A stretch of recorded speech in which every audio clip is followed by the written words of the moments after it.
The weekly Industry Angel podcast hears from business leaders and entrepreneurs who share their stories and that all-important light bulb moment. This can inspire us all and maybe scratch that itch and kickstart that idea that keeps you awake at night.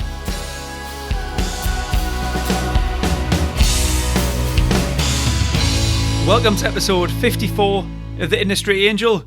Thanks for joining me once again. No time for shout-outs today. We've got another fantastic guest for you. We've also got some awesome guests booked coming in the coming weeks. Make sure you've hit that subscribe button. You'll get them automatically to your weapon of choice. You'll wake up in the morning, boom, there I'll be, sitting on your iPhone or whatever it is, waiting for you to commute or for your next little run. So thanks for telling your friends out there about the show as well. I've noticed an increase in listener numbers. I've had some amazing feedback as well, and I'm loving your positivity. I know you are getting that, so you're getting motivated and you're really kicking on. So thanks for putting your positivity out there as well. I know we're hearing lots of bad things happening in the world lately, but you can influence. Be positive, keep your chin up, and for you guys driving right now in your car, here we go, let's do an experiment. Next time the lights go to red, turn to your driver's window. You know what's coming, don't you? I need you to smile at the person next to you. Don't be creepy, don't be weird, just a cheeky smile. All right, well, let's see what happens. So, and if you're walking or you're running, you've got the dog, whatever, you're on the hills in the country, wherever, next person you see, I want you to say hello, good morning, or just a nice greeting. Okay, let's see what we can do. What about the next time you walk in the office and there's that guy in the corner that you never really speak to? Go and say hi. Or even make him a coffee. How mad would that be? So feel the love, my friends. As my dad says, it's nice to be nice. So now we're all smiling and we're actually zooming down the road away from that hairy dude at the lights that you were grinning at earlier. Let's get on to today's guest. Today we have money and business growth expert, Robyn Crane. Welcome to the Industry Angel, Robyn. Thank you. It sounds cooler with your accent to say that. You are joking. Yours is the coolest. Yeah, well, we all probably see that for the others, but I mean, I don't know, man. We could talk all day about, no, yours is the coolest. No, yours is the coolest. Well, you're from New Jersey, yeah? I'm actually originally from California, but I do live in New Jersey, and I am Florida bound in the next couple months. Why is that? Just a vacation? For family reasons, basically. So, yeah, we're moving over there. Actually, my daughter I have a 10-year-old stepdaughter, and her mom and her boyfriend wanted to move down there, and we have flexible businesses, my husband and I, so we said, okay. Well, if you've got flexible businesses, that's what it's all about, isn't it? Being able to take the time when you want to take the time. That's right. Freedom, baby. Freedom. So, listen, Robyn, your bio, I could have spoke in depth. We're talking radio, TV, 4-time #1 best-selling author. Man, you've just done it all in such a short space of time. So, and I know you'll be modest and you won't want to shout. So, where should we start? How about at the beginning? Where did this all start? What's your background? Well, in the beginning, I was born a poor black child. No, did you ever see the Jerk? That's a good movie. Yes. Beginning. It's hard to know where the beginning is. So before you're too young for the Jerk. No, I'm not.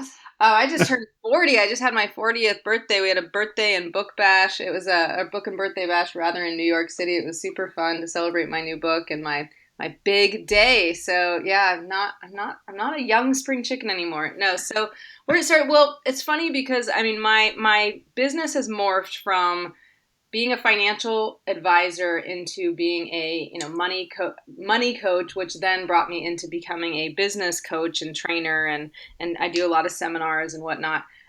So that was not that crazy of a shift. But before I was a financial advisor, I was a singer-songwriter. So that's an unexpected precursor to becoming a financial advisor.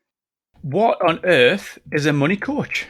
Money coach. Well, here's what I found is that as a financial advisor, what we were doing is really helping people. If you had some money, we'd help you figure out where to put it and how to grow it, right? Get it invested and working for you. So the problem is when when people didn't have money, then what? Then what do you do? Then people just, can't really reach their goals. So what I found is that there were much deeper problems than we first saw, while we were asking questions about financial planning. And it wasn't just about the plan. It wasn't just about the investments. It wasn't just about insurance, but there were much, much deeper problems. And those problems were sometimes that they weren't, maybe a couple wasn't getting along when it came to money. A lot of people are very emotional about money.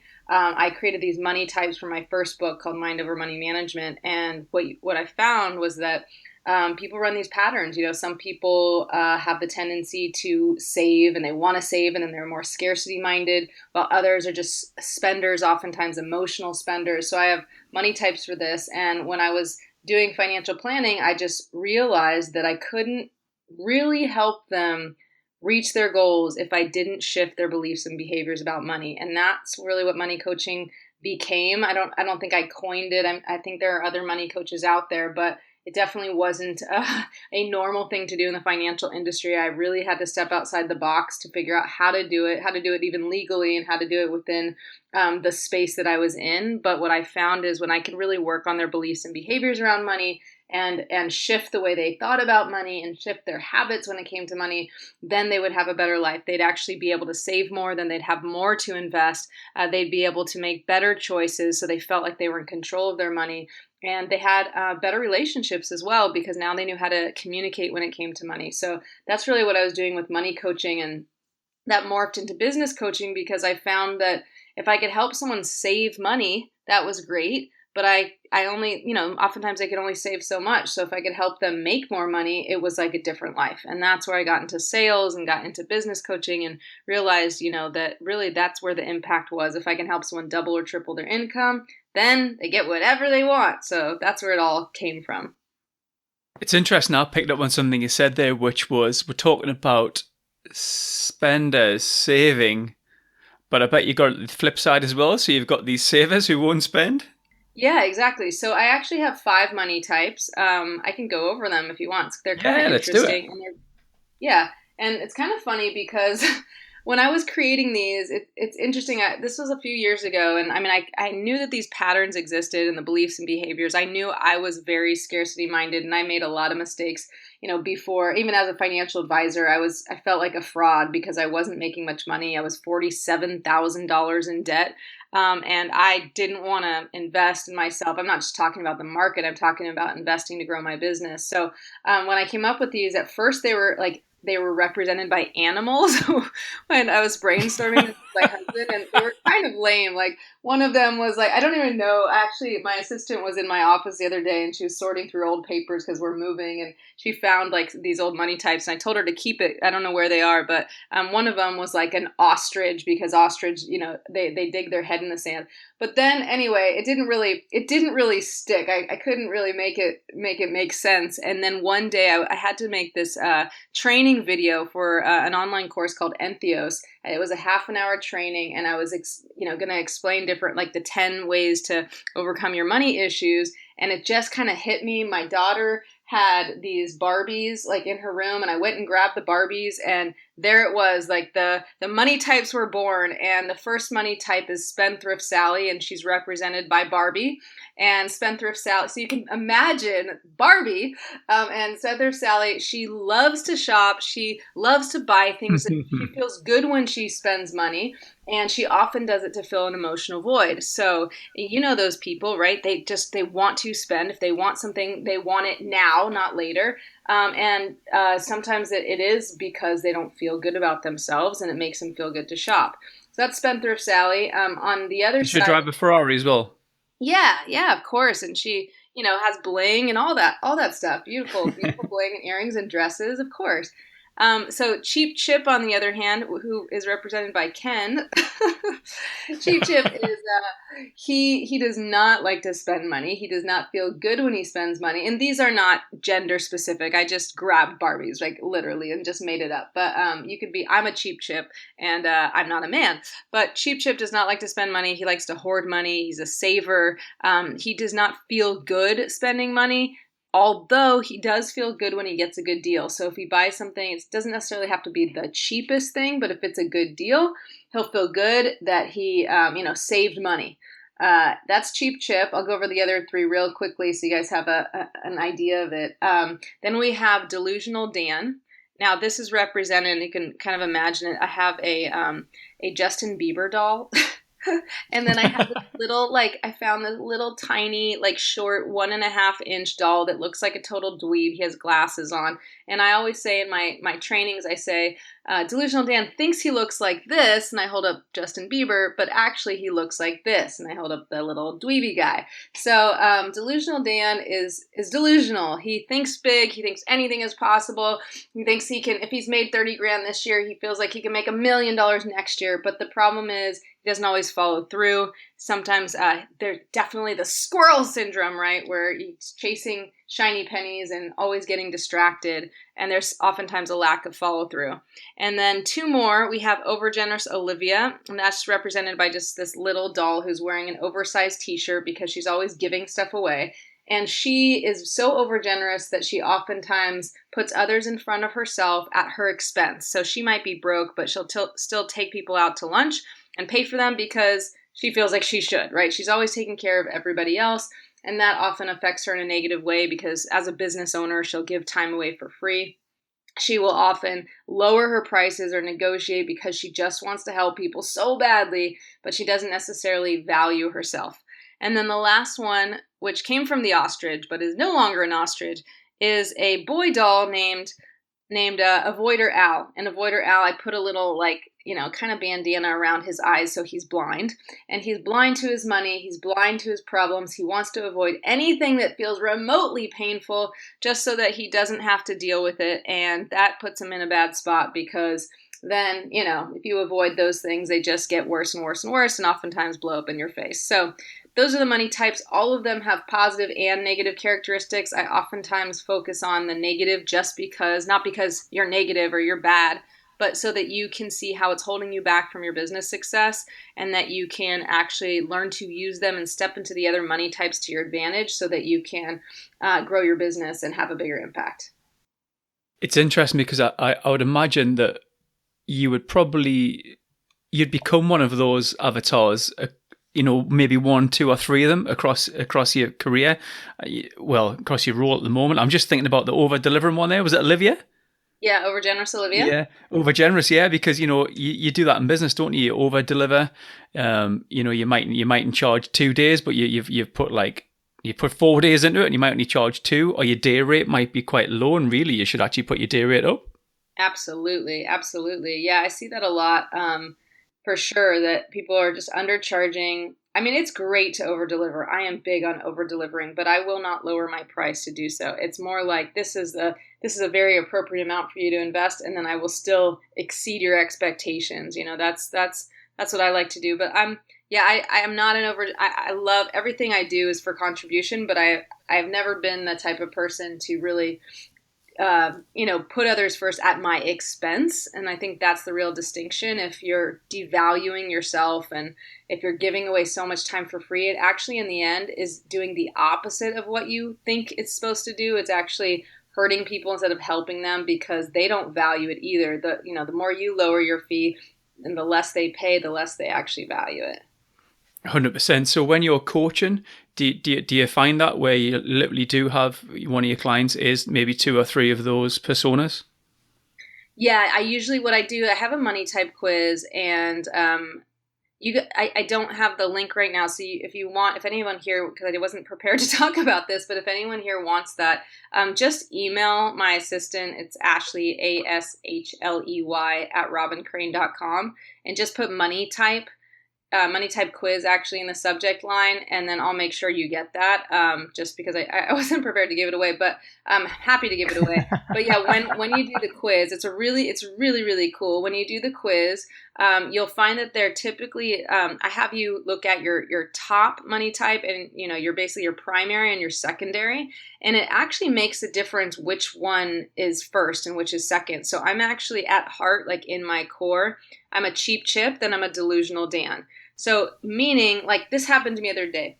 I actually was in Las Vegas just this week doing a training and doing a talk and doing a TV thing, and I forgot to bring my camera. I forgot to bring my camera, and had a 2 day training, and I really should be recording all of that because it's good content. And so I bought a camera, and I got to be honest, it was not the nicest thing to do because I was thinking like, I'll just return it, I'll just use it and return it. But I didn't feel so guilty because they had a restocking fee, so it was going to cost me 15%. So in my head, I justified that it was fair because I was kind of renting it, so to speak. It was just a fast way to do it. Then in the end, I forgot that I also didn't have my mics, and I didn't have enough time to find the right microphone. And it's really pointless to record a training without having the right sound. It just doesn't work. Like, you can't use it. So in the end, I didn't record anything. And then I had to, take back the camera and pay a restocking fee. And it was probably like $75.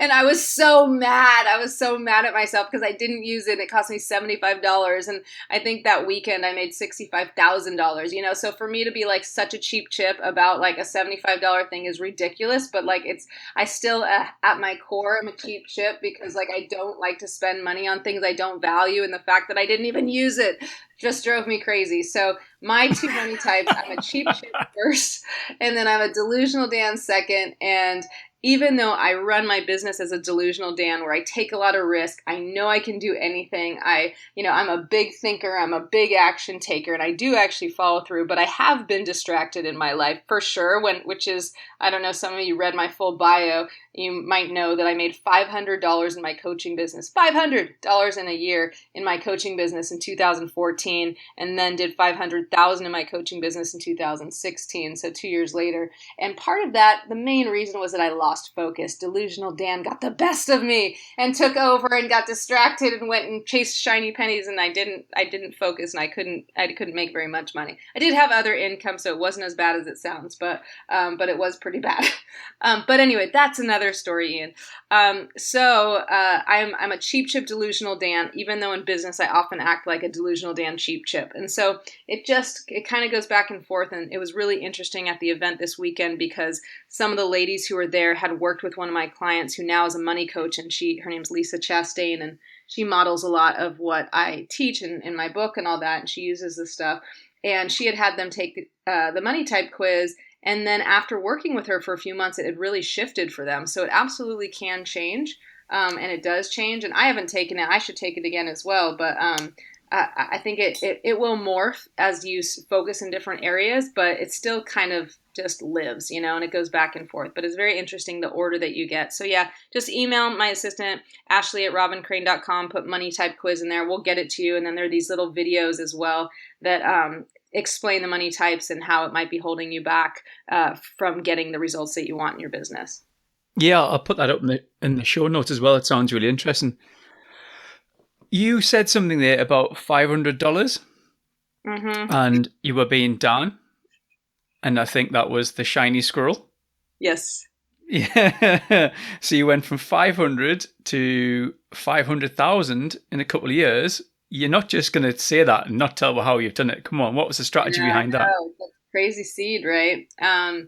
So basically what happened is that I got distracted, and I had a pretty successful business before, and I at least done six figures pretty consistently. And then I got distracted and I kind of chased another business. I actually, nothing against network marketing, but I went into network marketing and gave it a whirl and thought, okay, maybe this is the way I'm going to help more people with their money. And it really was, it just didn't work. Like I worked really hard and I couldn't make money at it.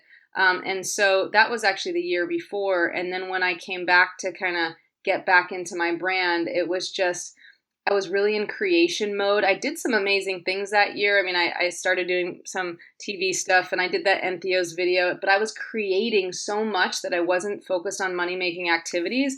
And I always tell this to my ladies that if you don't do the money-making activities, you don't make the money. So you have to be doing money-making activities. And I was creating, I went out to, I don't know if you've heard of Creative Live. It's out in California. They flew me out to do a 3-day seminar, which was great. And I did that, but I didn't really make any money from it. And it was a great experience. But again, it wasn't really growing my business or growing my brand. So $500 that year.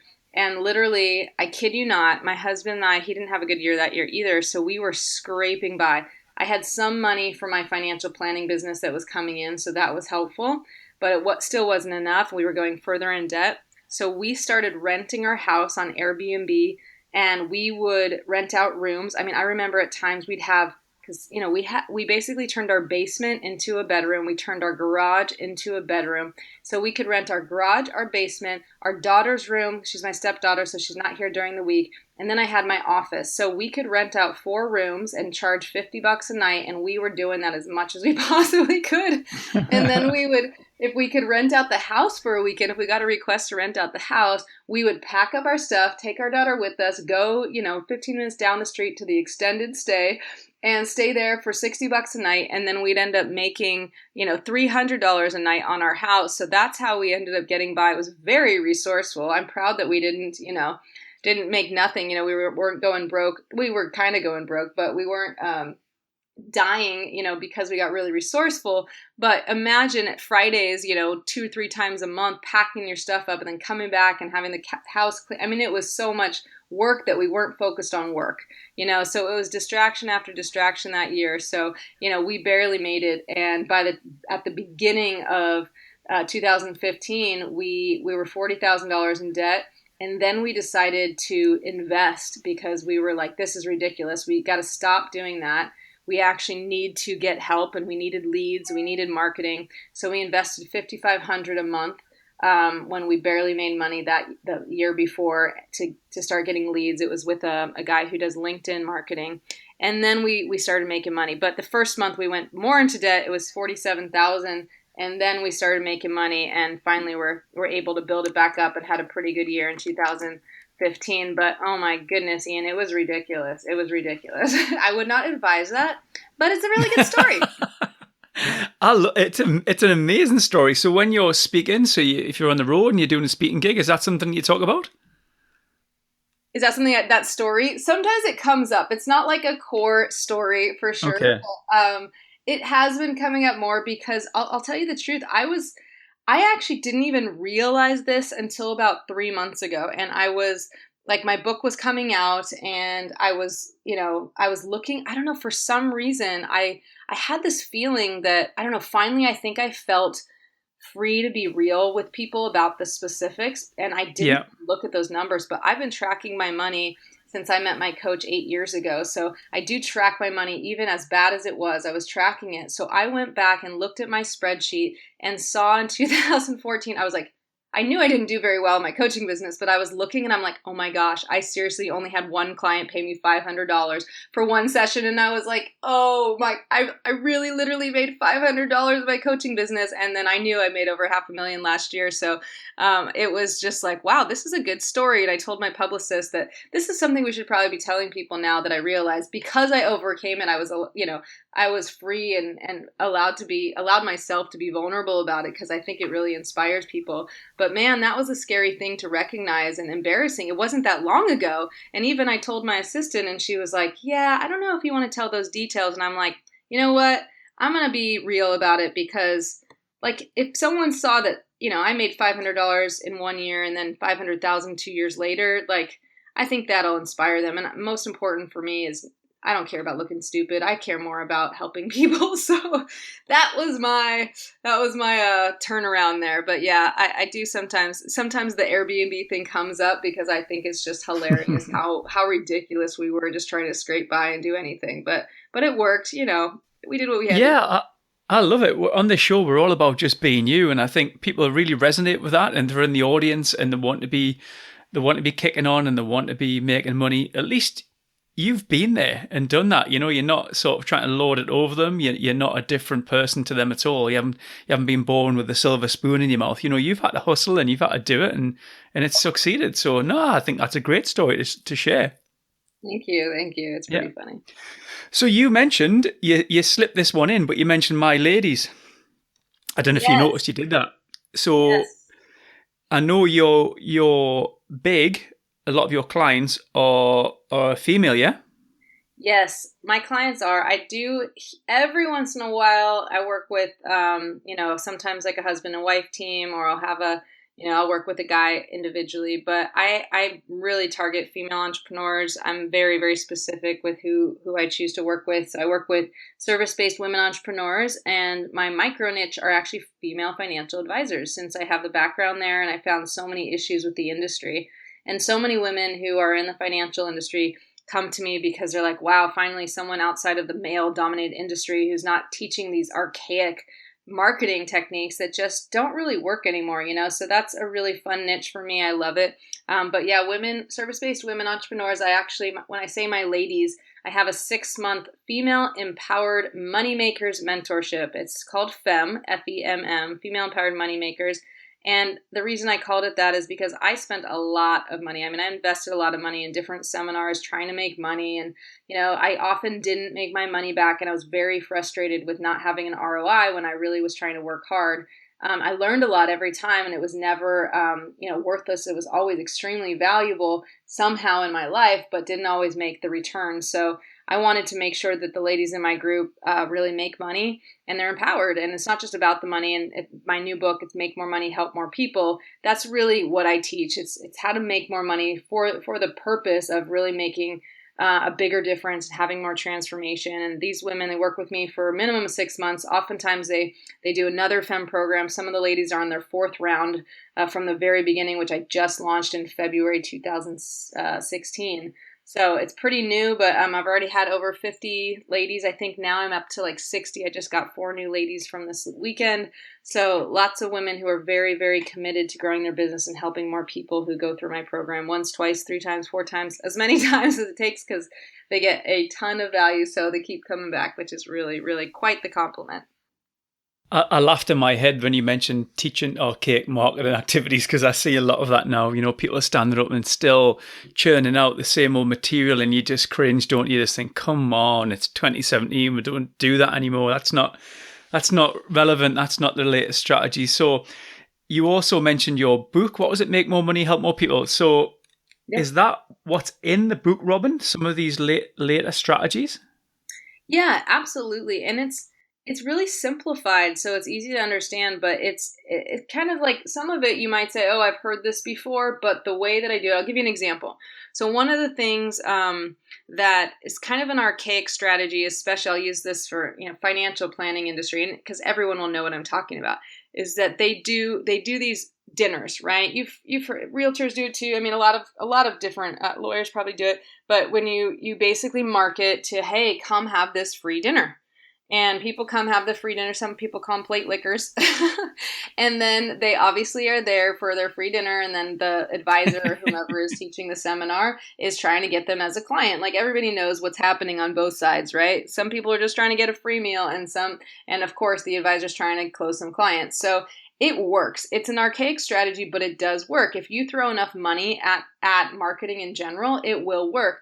But they're not very targeted, and oftentimes they usually get their ROI because they make a good amount of money on the back end. But it's definitely a lot of work, and it's definitely it's not targeted at all. So one of the tweaks that I make with my clients is, instead of doing a free dinner, that they do something I call an exclusive event. And I'm very big. I'm ridiculously obsessed with target marketing. And I'll give you an example. Actually, this was a couple, a husband and wife team who worked with me, and they had some marketing materials they had sent out. They spent $5,000 on a postcard that went out. They thought they totally knew their target market, but it was really their ideal demographic. They were basically hitting up 50 to 70 couples, at a certain net worth, at a certain income level, and they were inviting them to this thing called Paint Your Picture Perfect Retirement. And when I looked at this piece, this marketing piece, I was not impressed. Not, they're very cool, but like, it was not specific enough. They were like promising, we'll help you reallocate your investments, we'll help you save in taxes. It was all like blanketed stuff. And when I asked them like who they were specifically marketing to, they said, couples between the ages of 50 and 70 who are nearing retirement or retiring. And even though that sounded specific and they knew how to find them within a demographic, it wasn't clear as to who they were marketing to specifically. And I was like, well, is it a man or a woman? And they said, well, it's both. I said, well, you got to market to one person. Is it a man or a woman? And they said, okay, I guess it's a man. It's a man. And I looked at their marketing piece, and they had, I don't know, maybe a 70-year-old man who's standing behind this woman. She's painting on a canvas, and it says, "Paint your picture perfect environment." And he's kind of smiling. And I'm like, do you really think this is attracting men? Like, this is definitely attracting women, you know? And I said, if you want to attract men, you can put that, you can make him smile and say, like, make your woman happy and you'll have more sex. Like, maybe something like that would work. But, you know, what the whole messaging was kind of off. And literally, they had sent those out before we had our conversation. $5,000 down the drain. They got 0 people to show up. We completely retargeted this. We created it, used words like exclusive event. We targeted the real problem. You know, if you're having this challenge, like the actual problem, not just, hey, let's look at your investments and that sort of thing. And we're very clear who we were targeting. And they ended up not even sending any postcards out. They just used, you know, people they knew, and they were in a new town even. So it was really unlikely. You know, they didn't know a lot of people, but it was also on a piece of paper that like didn't look nearly as cool graphically, but the messaging was like totally on, and they got 26 people to their event for $0. I mean, it cost them nothing. So it was just amazing, like how powerful target marketing is when you know how to market your message. So it's like a slight distinction, but shifting the language from, you know, bribing them to get there to being an exclusive event. It's not for everyone. Having some language like that and being so targeted to the man or the woman who's retired or nearing retirement, not both, and very specific to the problems, it's miraculous what you can do. So that's like one of the things I teach. I even show that example in my book. I even show the before and after marketing pieces and literally what messaging we changed, and it's really neat. So that's kind of near the end of the book, but that's a good example that gives like how to market in a more effective way. Excellent. I want more examples. Come on, Robyn, spill the beans. All right. I'll give you another one. Okay, well, the book is filled with all these stories, so especially for women, it's really empowering. I mean, I think it impacts guys too, but it is specifically geared towards women. So if you're reading it and you're a guy, you'll be like, I might talk to you and say you as a woman, and you're like, hey, that's not me, but that's okay. Just like hit your feminine side. It's all good. But a lot of guys still really like it because the ideas in there are great. So there's a lot of incredible stories, like how Lisa went from -300 a month to over $70,000 in the last about 9 months. Although by the time I wrote the book, it was less than that because it was just only 4 months, or I don't know, 6 months out. But anyway, lots of cool stories with incredible results. But another kind of content piece that I love to teach, give you this one too. It's called the FCC sales system, which is a kind of a stripped down version of a sales process that really is geared towards providing more value to your potential client and to get to the real problem. I say this at my seminars. We have a seminar called Advanced Sales Mastery, and I say, how dare you? How dare you try to solve a problem when you don't even know what the real problem is? So I think this is what's happening is people are pitching whatever their product or service is, thinking it's going to solve a problem, but they're really just talking about a surface problem, not the deep problem. So it's kind of BS. They're not really solving a real problem. So the FCC helps you get into the deeper problems so that you can understand what they really want as well. And then you solve, like whatever it is you're suggesting is truly to solve the actual problem, not just to sell them something. And so I'll give you the steps. It's 4 steps, pretty easy to remember. FCC stands for frustrations, concerns, and challenges. And this just reminds you to ask the question, what are your frustrations, or what are your concerns, or what are your challenges when it comes to blank, whatever it is that you do, right? When it comes to, let's say, if you're, give me some examples of people in your world, what they do. Well, they'll probably be frustrated with the fact that they haven't got enough resource and they haven't got enough cash flow. Does that help? Okay, so they're business owners who don't have enough cash flow, right? So you could say, what are your frustrations when it comes to your cash flow or growing your business or getting new clients or any of that? So whatever in regards to whatever you teach, I have architects, right? So that's some clients who had phenomenal results as well. And they were in business 24 years, great at architecture, not good at business, almost closed the business, and then completely turned it around, doubled their income. Part of, doing that was being able to ask people these type of questions. So what are your concerns when it comes to remodeling your home? Like, what are your frustrations in your home right now? What challenges do you have when it comes to, like, in your kitchen? Are you finding that it's hard to open drawers, or it's not functional, or you just feel really emotionally low because of the dark the darkness in your house and the low ceilings, so you're just digging for the pain. Then MW stands for magic wand, and that allows them to dream. So you say, if you could wave a magic wand, what would you like? And it takes the fear away and the idea of like, I only can talk about what is possible versus what they really want. And magic wand, or some people don't like to say magic wand, so you can say, imagine what it would be like, and ask them questions like that. But that allows them to dream beyond what they think is actually possible. And then 2 more parts is the yes ladder, which is simply a way that I just remind my clients, you got to get people on a path of yes, because their brain is actually programmed to say no. Their brain is programmed to keep them safe. It's called the critter brain or the lizard brain. Its job is for you to survive, not for you to thrive. So everyone in this world, we're fear driven. So we're trying to protect ourselves. And so we don't want to say yes. We want to stay where we are, even though we say we want something more. So if you could just kind of trick the critter brain by saying, well, does this make sense? Do you see how this could help you? Has this been valuable so far? And you get yes, yes, yes, at least 3 yeses. That helps transition you to the offer. And the 4th stage is the offer. And that's where you make your recommendation to solve the problem with whatever it is that you have to solve the problem with. So that's the simple stripped down version. I mean, my husband and I teach a 3-day advanced sales mastery course where we really go in depth into like an even deeper process. But I've had my clients get that, the FCC, they swear by it. They love the FCC sales system and they use it right away and they're able to increase their conversions immediately. It's pretty amazing. No, I really like that. I like the magic wand bit as well. And why would you not want to use the word magic? Some people just have weird hangups. They're like, oh, it feels weird to say magic wand. I'm like, okay, so then say, if you could have whatever you want, like paint a picture for me or paint a future for me. Like, it's just, you can use different words, but people just sometimes feel uncomfortable. And I think feeling uncomfortable is actually a faster path to success, but sometimes you gotta like take baby steps, so whatever it is, I think it's a great question. I ask it all the time.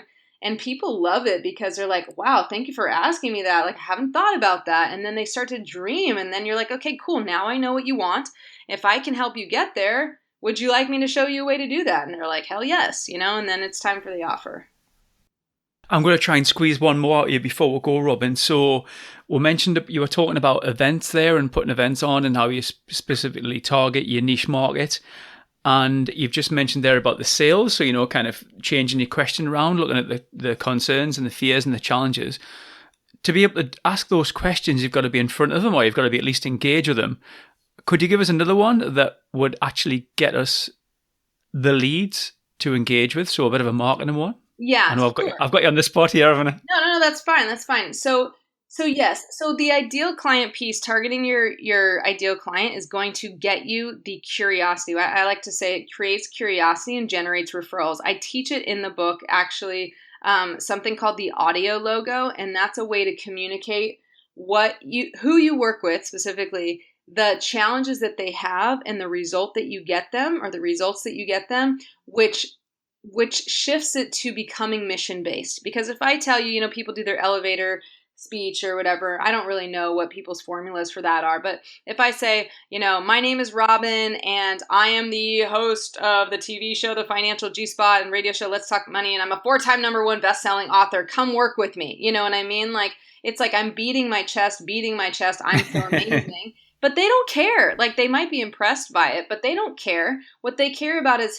who I help, and if that's them, and if I can solve their problem and get them the results that they want, then they might be curious to ask me for help. Or because it's so mission-based about helping someone, they may actually refer me to someone, and this happens all the time. So the audio logo, it goes like this. I'll give you the structure for it, but I will say, oh my goodness, people spend, in my FEMM mentorship, sometimes it's the whole 6 months, they're revamping this because you got to go test it, you got to tweak it, you got to track whether it's working or not to drive people into your world, and if it's not, you got to keep changing it. I mean, it's very much a test. I mean, marketing is direct response today. You cannot just put something out there and expect that you're just going to keep it there. Even if it works. I mean, I spent $50,000 in Facebook ads last year, and I had some months where I spent $10,000 and made $100, and it was amazing. I'm like, cool, I just do this all day long. And then, worked 2 months in a row, and then the third month in a row, I did the exact same thing that didn't work. So you can't just keep putting the same message out there anymore. It doesn't work. You have to keep tweaking it. So, but this is the formula. It goes, typically I work with blank, and then you fill in the blank. Okay, so I would say typically I work with women. So I would say typically I work with service-based women entrepreneurs. Okay, typically I work with service-based women entrepreneurs. And then the second line is who have the challenge of blank. Now, this is where people get stuck because they're usually on surface problems. Like you got to get to the deep problems. So I might say, who have the challenge of feeling overwhelmed because they are phenomenal at what they do. They work so hard, but then they're not making the money that they know they deserve to make.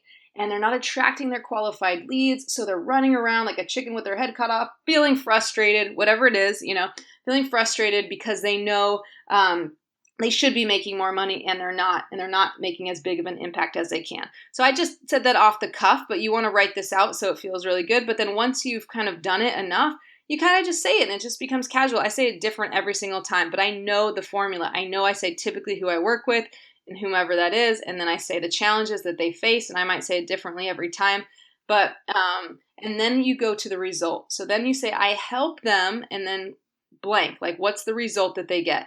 And it's great. You can even take it to one deeper level if you add your system or your program in there. So I might say, I help them through my FEMM Mentorship or through my 6-month FEMM Mentorship, attract qualified leads, become known as the expert in their field, stand out among the competition, attract more clients, close more high-ticket sales so they can make more money and help more people.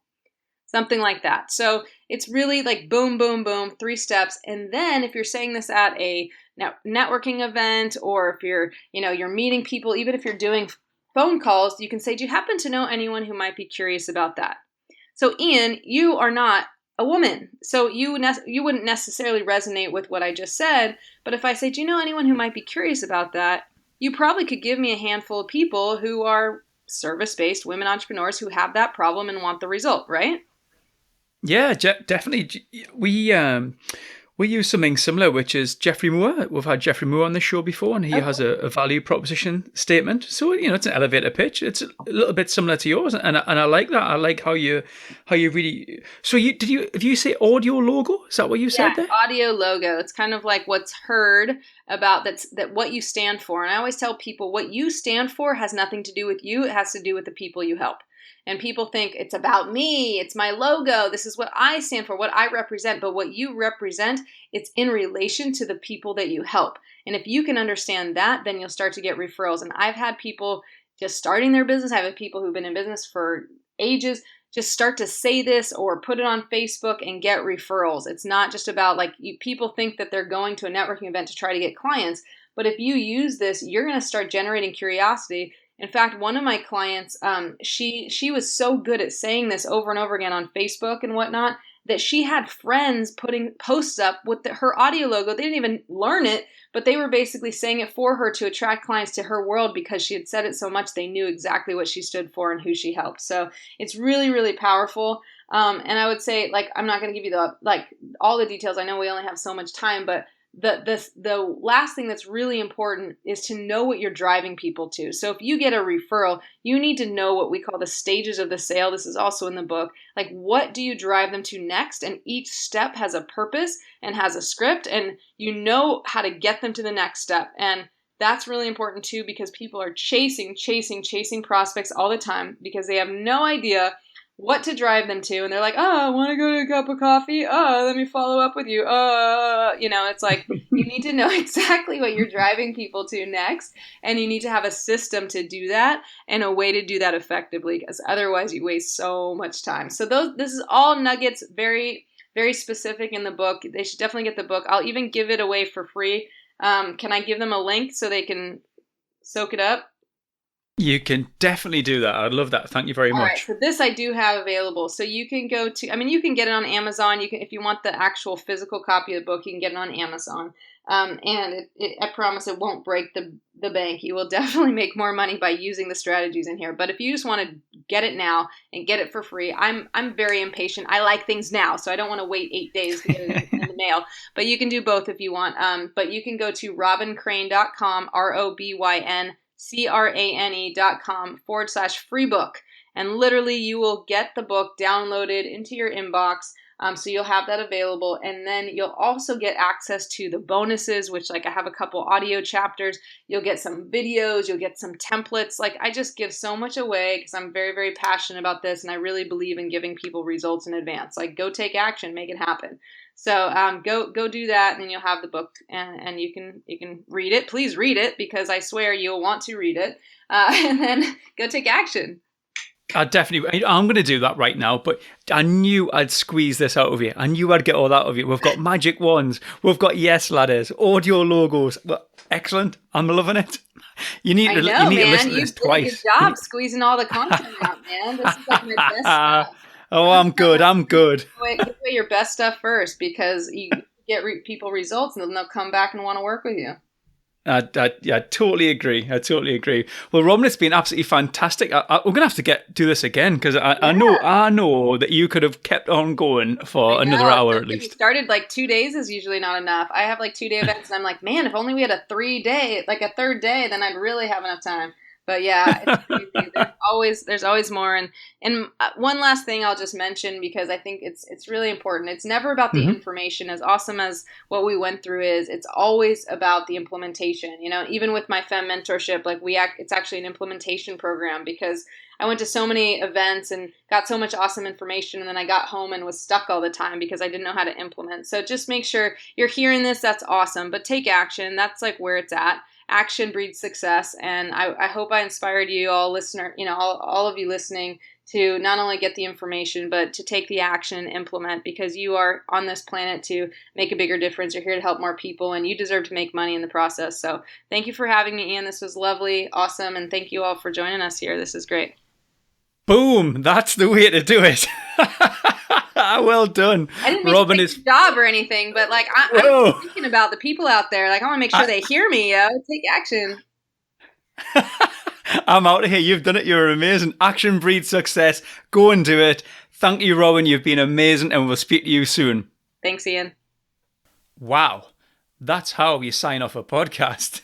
I knew we'd squeeze some gold out of Robyn. She's a fast-talking action taker. I hope you'll find that inspirational and that you get some takeaways out of that.